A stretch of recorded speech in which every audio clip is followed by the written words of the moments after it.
नमस्कार साथियों, जय जोहार, जय छत्तीसगढ़। छत्तीसगढ़ सिविल जज जूनियर डिवीजन की वैकेंसी जो है उसका नोटिफिकेशन आउट हो गया है और इसके संबंध में डिटेल जानकारी देने के लिए मैं आज आपके साथ जुड़ा हुआ हूं। सिविल जज का पोस्ट जो है ये अपने आप में बहुत ही प्रेस्टिजियस है और जैसा कि सुप्रीम कोर्ट की गाइडलाइंस हैं, वही व्यक्ति इसका फॉर्म भर सकते हैं जिनके पास 3 साल एज ए एडवोकेट प्रैक्टिस करने का जो है वो एक्सपीरियंस है। लेकिन किसको इसकी तैयारी करनी चाहिए, मैं आपको साफ साफ बता दूं कि छत्तीसगढ़ सिविल जज या सिविल जज एग्जाम की तैयारी जो है वो हर उस व्यक्ति को कर लेनी चाहिए जिसके पास एलएलबी की डिग्री है। क्योंकि नोटिफिकेशन जब भी आ रहा है, एग्जाम जब भी हो रहे हैं, 3 साल का एक्सपीरियंस एग्जाम देने के लिए है, प्रिपरेशन के लिए नहीं है। और आपको एक मजेदार बात बताऊं, अभी 26 फरवरी जो है अगले महीने सुनवाई होने वाली है इसी मुद्दे पर। 26 फरवरी 2026 को चीफ जस्टिस सूर्यकांत साहब की बेंच जो है सुनवाई करने वाली है 3 साल के प्रैक्टिस रूल पर। और आपको एक जानकारी दे दूं, क्योंकि पीडब्ल्यूडी जो कि दिव्यांग श्रेणी के लोग हैं, उनकी तरफ से यह पिटीशन फाइल किया गया है सुप्रीम कोर्ट में और पूरी उम्मीद यह की जानी चाहिए कि शायद सुप्रीम कोर्ट इस रूल को हटा दे। सोचिए, अगर आपने तैयारी नहीं की हो और अचानक से नोटिफिकेशन आ जाए और यह कह दिया जाए कि एलएलबी ग्रेजुएट भी फॉर्म भर सकते हैं, तब फिर आप अपना माथा पीट रहे होंगे कि हाय, हमने तैयारी क्यों नहीं करी। तो जुड़ जाइए इस लेक्चर से लास्ट तक, क्योंकि मैं आपको बहुत काम की बातें बताने जा रहा हूं आज। अगर आपकी एलएलबी पूरी हो गई है, एलएलबी पूरी नहीं हुई है, 3 साल की प्रैक्टिस हुई है, नहीं हुई है, irrespective of all these things, ये वीडियो आपके काम का है। तो नोटिफिकेशन जिस डेट को आउट हुआ है यह है 22 जनवरी 2026। हाल ही में ये नोटिफिकेशन आउट हुआ है और नोटिफिकेशन जो है ये सिविल जज जूनियर डिवीजन के लिए है। टोटल 30 पोस्ट आउट हुए हैं और इस पोस्ट का नाम है सिविल जज जूनियर डिवीजन एंट्री लेवल, जिसके लिए कि पहले एलएलबी ग्रेजुएट ही एग्जाम दे सकते थे, अब इसमें 3 साल का जो एक्सपीरियंस जो मैंडेटरी कर दिया गया है, जैसी कि आपको जानकारी है। कुछ काम की बातें मैं आपको बताते चले जाऊं। पहली बात तो यह है कि कौन जो है इस पद का नाम क्या है, सेवा की शर्तें क्या है, बहुत सारी बातें आदमी करते रहेंगे। पद का विवरण और वेतनमान, ये 2 चीजें आप देखिए काम का है। व्यवहार न्यायाधीश कनिष्ठ श्रेणी सिविल जज जूनियर डिवीजन पोस्ट को कहा जाता है। गजेटेड ऑफिसर का ये पोस्ट है और 1,36,520 रुपए जो है ये वेतनमान है। प्रेस्टिजियस है। आयु सीमा कितनी है, तो 21 साल की जिनकी आयु पूरी हो गई है और जिनकी आयु 35 साल से अधिक नहीं हुई है। और जैसा कि अभी जो नोटिफिकेशन है उसके हिसाब से याद रखना है, 3 साल की प्रैक्टिस मैंडेटरी है जो कभी भी बदल सकती है। अगली सुनवाई की डेट 26 फरवरी है। आयु सीमा में छूट मिलेगी क्या? जी हां, आयु सीमा में छूट मिलेगी। अनुसूचित जाति, अनुसूचित जनजाति, अन्य पिछड़ा वर्ग जो गैर क्रीमी लेयर हैं, इनको 5 साल की छूट और मिलेगी। जो महिलाएं हैं, अनुसूचित जाति, जनजाति, पिछड़ा वर्ग, अनारक्षित, मतलब सभी श्रेणी की महिलाएं, इनको भी छूट मिलेगी और इनको 10 वर्ष की छूट है, ध्यान रखना है। 35 साल की एज, मतलब महिलाएं 10 साल और जोड़ लें, आप किसी भी कैटेगरी की हैं, एससी, एसटी, ओबीसी या यूआर, आपको 10 साल की इसमें छूट और मिलेगी। मतलब 45 साल की उम्र तक की महिलाएं इस एग्जाम में बैठ सकती हैं। तो शानदार है ये बात, जो आपको नोट कर लेना चाहिए, जिसको आपको जानना चाहिए। फिर आगे बढ़ते हैं इसमें, तो आप जाने ये लिखा हुआ है कि आपके ऊपर कोई आपराधिक अभियोजन नहीं होना चाहिए, चीजें नहीं होनी चाहिए। ये सारी काम की बातें हैं। मैं आपको कुछ और बहुत ही काम की बातें बता दूं। शैक्षणिक योग्यता मैंने बता ही दिया है। फॉर्म भरने की डेट अभी रिलीज नहीं हुई है, बहुत जल्दी ये जो है डेट आ जाएगी फॉर्म भरने के लिए।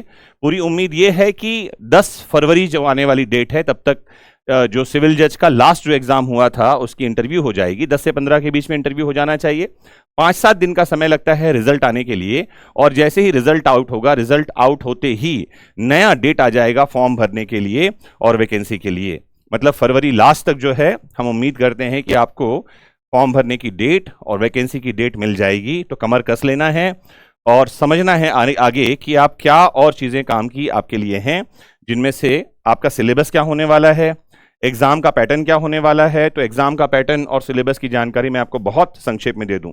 पहली बात तो यह है कि एग्जाम का जो पैटर्न है वो प्री एग्जाम होगा, प्री के बाद मेंस होगा और मेंस के बाद इंटरव्यू होगा।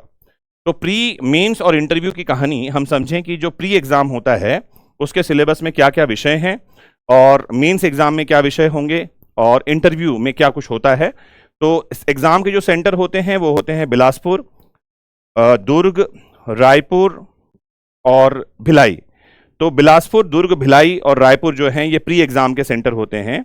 मेंस के सेंटर दो ही होंगे आपके पास में, ये है बिलासपुर और रायपुर।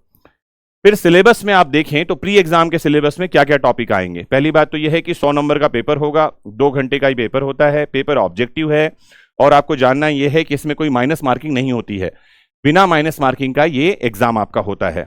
फिर एक काम की बात यह है कि टॉपिक कितने हैं, टोटल 16 टॉपिक इसमें हैं, जिसमें से कि आपके एग्जाम में क्वेश्चन आते हैं। अगर आप भारतीय न्याय संहिता 2023 देखें, जो कि अभी लेटेस्ट आया है, कोड ऑफ सिविल प्रोसीजर से क्वेश्चन आएंगे। भारतीय नागरिक सुरक्षा संहिता, जिसको हम BNSS कहते हैं, वहां से क्वेश्चन आपके एग्जाम में आते हैं। कॉन्स्टिट्यूशन ऑफ इंडिया, भारतीय साक्ष्य अधिनियम से क्वेश्चन आते हैं। Transfer of property act, contract act, limitation act. Minor laws में छत्तीसगढ़ रेंट कंट्रोल एक्ट 2011 है, जो छत्तीसगढ़ का माइनर एक्ट है, जो एग्जाम में आएगा, जहां से क्वेश्चन।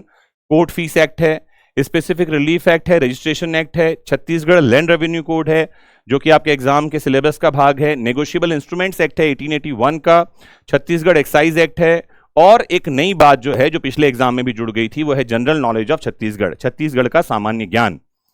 तो ये कुछ टॉपिक हैं जहां से क्वेश्चन आते हैं। Question multiple choice question MCQs होंगे।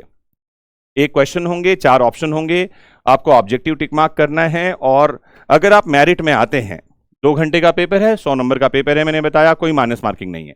और अगर आप जैसे ही मेरिट में आते हैं, रिजल्ट आउट होगा, आपको मौका मिलेगा मेंस में जाने के लिए। मेंस एग्जाम, छत्तीसगढ़ सिविल जज का मेंस एग्जाम, मैं कई बार ऐसा कह देता हूं कि भारत का सबसे आसान मेंस एग्जाम में से एक है। भारत के सबसे आसान मेंस एग्जामिनेशन में क्यों कह रहा हूं, क्योंकि ये जो सब्जेक्ट आपने पढ़े हैं, इन टॉपिक से क्वेश्चन आंसर जैसा कोई चीज मेंस में नहीं आता छत्तीसगढ़ में। जी हां, मतलब सब्जेक्टिव क्वेश्चन जो हैं वो मेंस में नहीं आते, केवल ऑब्जेक्टिव क्वेश्चन आते हैं। तो मेंस में क्या आएगा? मेंस में आएगा framing of issues and writing of judgement in civil cases, 40 marks का ये पेपर होता है। Framing of charge and writing of judgement in criminal cases, 40 marks का ये पेपर है। ट्रांसलेशन होगा इंग्लिश से हिंदी और हिंदी से इंग्लिश में, 10-10 नंबर के ये होंगे। तो टोटल 100 मार्क्स का आपका ये पेपर होगा। और अगर आप मेरिट में आएंगे तो आपको वाइवा वॉस में जाने का मौका मिलेगा। जजमेंट राइटिंग एक एसेंशियल टॉपिक है। जजमेंट राइटिंग, जजमेंट राइटिंग में कई बार ऐसे कह देता हूं कि फ्री के मार्क्स हैं। ऐसा मैं इसलिए कहता हूं कि सब कुछ, सारा मटेरियल एग्जाम के क्वेश्चन पेपर में ही होगा, जिसमें से ही आपको चार्जेस और इशू फ्रेम करने हैं। और अगर आप चार्जेस और इशू फ्रेम करना जानते हैं और आप एविडेंस एक्ट, जिसे हम भारतीय साक्ष्य अधिनियम कहते हैं, अगर उनके रूल्स आपके माइंड में हैं, तो आप डिटर्मिनेशन ऑफ, जिसे हम कहते हैं पॉइंट ऑफ डिटर्मिनेशन, निर्णय के बिंदु, विनिश्चय के बिंदु तय करेंगे, मार्शलिंग और अप्रिशिएशन ठीक ठीक कर लेंगे, और उससे संबंधित केस लॉज और सेक्शंस आपके माइंड में हैं, तो सीधे आप जजमेंट तक पहुंच सकते हैं। और ये जजमेंट राइटिंग आपको मैक्सिमम मार्क्स दिलवा सकता है। तो सिविल और क्रिमिनल जजमेंट राइटिंग आपके सिलेबस का पार्ट है, जैसा कि मैंने आपको बताया। और इसके साथ ही हिंदी और इंग्लिश में ट्रांसलेशन भी आते हैं। जो हिंदी और इंग्लिश का ट्रांसलेशन आएगा, ये 10-10 नंबर का आएगा। ट्रांसलेशन जानने के लिए क्या करना है, कई बार लोग मुझे पूछते रहते हैं कि सर ऐसा है कि मेरी इंग्लिश कमजोर है तो मैं ट्रांसलेशन कैसे कर पाऊंगा, या मेरी हिंदी कमजोर है तो मैं ट्रांसलेशन कैसे कर पाऊंगा। ध्यान रखना है, इस लेवल पे आकर के सारे स्टूडेंट्स एक समान हो जाते हैं।